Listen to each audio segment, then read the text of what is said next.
မြတ်စွာဘုရားကတော့မိဘကိုကျေးဇူးဆက်တဲ့ပုဂ္ဂိုလ်ပြုစုလုပ်ကြွေးတဲ့ပုဂ္ဂိုလ်ဟာဒီဘဝတွင်ကိုပဲချမ်းသာမယ်တဲ့တူတူလေးဟောထားတယ်နော်ဒုက္ခမေတ္တယတာလောကိယထောပိတ္တယတာဒုက္ခအမိကိုလှုပ်ကြွေးပြုစုတဲ့ပုဂ္ဂိုလ်အဖကိုပြုစုလှုပ်ကြွေးတဲ့ပုဂ္ဂိုလ်ဒီဘဝတွင်ကိုချမ်းသာလိမ့်မယ်တဲ့အဲ့ဒါအခုဒီခေတ်မှာမိဘကိုပြုစုလှုပ်ကြွေးလို့ချမ်းသာဒုက္ခနဲ့ပြည့်စုံကြတဲ့လူတွေအများကြီးရှိတယ်လက်တွေ့နော်ဟိုဘဝကူးပြီးသည့်အထိအကျိုးပေးမဆောင်ဘူးဒိဋ္ဌဓမ္မဝေဒနိယကံအနေနဲ့မိခင်ဖခင်တို့ပုံမှာတိတက်နားနဲ့လိမ်မာတဲ့သာသမီဒီဘဝတွင်ချမ်းသာတာရှိတယ်ဟုတ်ရလားပြီးတော့ဦးဇင်းတို့ဟိုတရားမင်းဖြစ်စေတတ်တဲ့ကံဆိုပြီးတော့မြတ်စွာဘုရားမဟာလိကိုဟောထားတာရှိတယ်တရားဖြစ်အောင်ကျင့်ရမယ်အကျင့်တရားဟိုမဟာလိမင်းသားကမြတ်စွာဘုရားကိုလာပြီးတော့လျှောက်တယ်ရှင်ဘုရားတဲ့တရားမင်းဆိုတာကိုမြတ်စွာဘုရားမြင်ဘူးလားတဲ့အဲ့တော့မြတ်စွာဘုရားကမြင်ဘူးတယ်လို့ပြောတော့အရှင်ဘုရားမြင်ဘူးတဲ့တရားမင်းကအတုအယောင်ပဲဖြစ်မယ်ထင်တယ်တဲ့ဘာလို့ဆိုတရားဆိုတာကတာမန်လူတွေမြင်ဖို့တိတ်ခဲရင်းတယ်ငါသူကတရားကိုဘုရားတဲ့မြတ်တော်အထင်ကြီးသေးသလားမသိဘူးသိလားအဲ့ဒီမဟာလိဖြစ်နေပုံကအဲ့ဒီမှာမြတ်စွာဘုရားက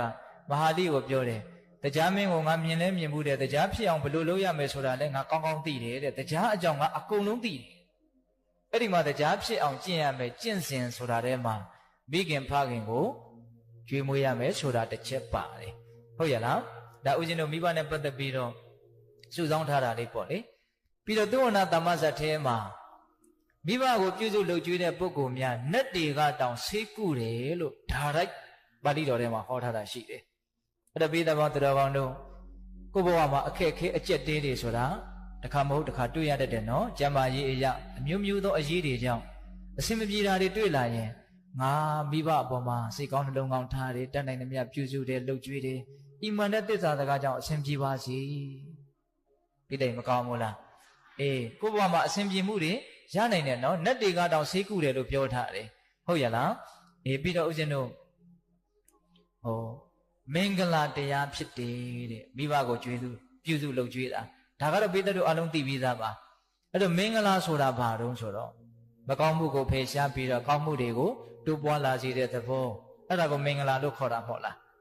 အဲ့တော့မိဘကိုပြုစုလုပ်ကြွေးတယ်ဆိုရင်ဦးဇင်းတို့စိတ်ထဲမှာသဘောပေါက်တာကတော့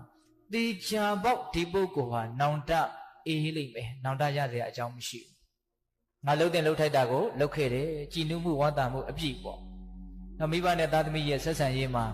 သားသမီးတွေကအမြဲတမ်းမိဘကိုကျေးဇူးရှင်တယောက်အနေနဲ့ချစ်မြတ်နိုးမှုနဲ့ဆက်ဆံမယ်ဆိုရင်မိဘတွေကအထာထက်သာတဲ့မေတ္တာနဲ့သားသမီးကိုပြန်ပြီးတော့မတုံ့ပြန်မိဘူးလားငါသားသမီးလေးလိမ်မာလိုက်တာတော်လိုက်တာသားသမီးကမိဘကို100ဘို့ပေးတယ်ဆိုရင်မိဘက1000ဘို့1000ဘို့လောက်ခံစားတာဟုတ်ရမို့လားပြောနေတာကဘာတော့ငါပေါ်မှာပြန်ပြီးတော့တိတတ်တယ်နော်ဆိုတဲ့အသိစိတ်လေးကြောင့်မိဘကသားသမီးကိုပူလို့တောင်ထပ်ပြီးတော့ချစ်ရတယ်မျက်နှိုးရတယ်အဲ့မှာမေတ္တာတွေတပတ်လေသွားတယ်ပေါ့ဒါဦးဇင်းတို့ကလောကကြီးကိုမိဘနဲ့သားသမီးဆက်ဆံရေးကိုအဲ့လိုဖြစ်စေချင်တာအခုတပတ်ကတိတ်မလဲကြဘူးသိလားနော်တခါကြီးဒီမိုင်းမြသားသမီးကမိဘအပေါ်မှာပြန်ပြီးတော့တုံ့ပြန်မှုမရှိတော့မိဘတွေကလည်းသားသမီးကိုသိပ်ပြီးတော့ဘာတော့အကောင်းမပြောနိုင်ဘူးဒီခက်ကလေးတွေကပြောလို့ကိုမကောင်းပါဘူးဆိုပြီးတော့မိဘတွေကလည်းသားသမီးရဲ့အပေါ်မှာမေတ္တာကနည်းနည်းခန်းတဲ့သဘောမျိုးဖြစ်မလာပြီဘူးလားဒါပုထုဇဉ်သဘောနော်တခါကြီးဒီမိုင်းမြတော်တဲ့သားသမီးနဲ့ဆိုးတဲ့သားသမီးတော်တဲ့သားသမီးကိုပို့ချစ်မှာပါပဲတန်ရောတဲ့အရာဆိုးတာလဲကိုသားဆိုးလို့မို့ကိုချစ်ရတာလေးတွေလည်းရှိတော့ရှိတာပေါ့ဒါပေမဲ့ကိုယ့်ပေါ်မှာတိတတ်တဲ့စိတ်နဲ့ကျေးဇူးတရားကိုနားလည်တဲ့စိတ်နဲ့လိမ့်လိမ့်မာမာနေတဲ့သားသမီးတုံ့ပြန်တဲ့သားသမီးအမြဲတမ်းကိုယ့်ပေါ်မှာကောင်းတဲ့သားသမီးကိုမိဘတွေဟာမေတ္တာတွေပို့ပြီးတော့မပေးနိုင်ဘူးလားပေးနိုင်မယ်အဲ့ဒါလို့ဆိုရင်မိဘမေတ္တာကြောင့်သားသမီးမေတ္တာဖြစ်တယ်သားသမီးမေတ္တာကြောင့်မိဘမေတ္တာဖြစ်တယ်အဲ့ဒါလို့စေးစေးကပ်ကပ်နော်စူစူပြည်ပြည်လေးနေရရင်ဒီမိသားစုตายရစရာမကောင်းဘူးလားအေးဒါကုသိုလ်တွေနော်တခါကြီးမိုင်းများကုသိုလ်တွေအဲ့ဒါလို့မဟုတ်ဘဲနဲ့ကိုက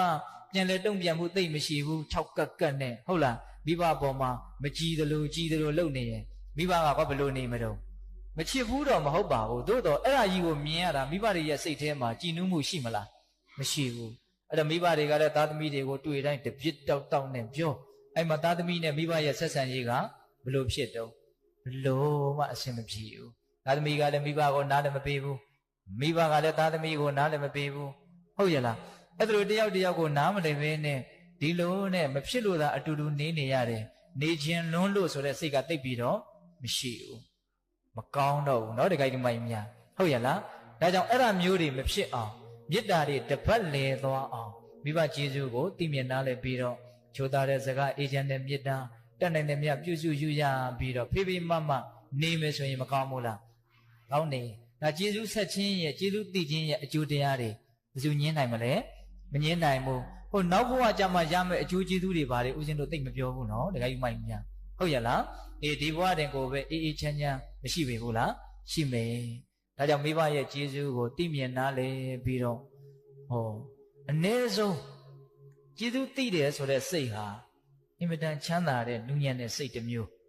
နော်ငါပေါ်မှာ तू တော်တော်ကောင်းတာပဲဒါလေးစဉ်းစားမိတာနဲ့ဘာမှမတုံ့ပြန်တဲ့အောင်တေချာပေါက်ကိုယ်စိတ်ထဲမှာကောင်းတဲ့သဘောဖြစ်ကိုဖြစ်တယ်ပေတတို့ခံစားလို့ရတာဦးဇင်းပြောတာကိုအေးအဲ့ဒီစိတ်တွေများလာလို့ရှိရင်ငါအမေကိုဘာလို့ပေးရမလဲငါအဖေကိုဘာလို့ပေးရမလဲအဲ့ဒီစိတ်တောက်လျှောက်ဆက်ပြီးတော့မဖြစ်ပေဘူးလားဖြစ်မှာပဲကောင်းတာတွေအများကြီးဆက်ဖြစ်သွားမှာနော်ဒါကြောင့်မိဘရဲ့ကျေးဇူးတရားတွေကိုအများကြီးသိအောင်ကြိုးစားရမယ်ဦးဇင်းတခါတလေစဉ်းစားကြည့်တာကကိုယ်တိုင်မိဘနေရာကိုရောက်နေတာတောင်မိဘရဲ့အကြောင်းကိုမစားနိုင်တဲ့လူတွေကိုဦးဇင်းကတော်တော်ကိုအံ့ဩတယ်သိလားအဲ့ဒီကိစ္စကိုသိလားရှိတယ်နော်တခါယူမိုက်များရှိတယ်ဒါကြောင့်ပိဿပေါင်းသူတော်ကောင်းတို့မိဘကျေးဇူးဆက်သောအဖြစ်ရနိုင်တဲ့အကျိုးကျေးဇူးတွေကိုပြောရင်ကုန်နိုင်ပေါ်ရရှိမလားမရှိ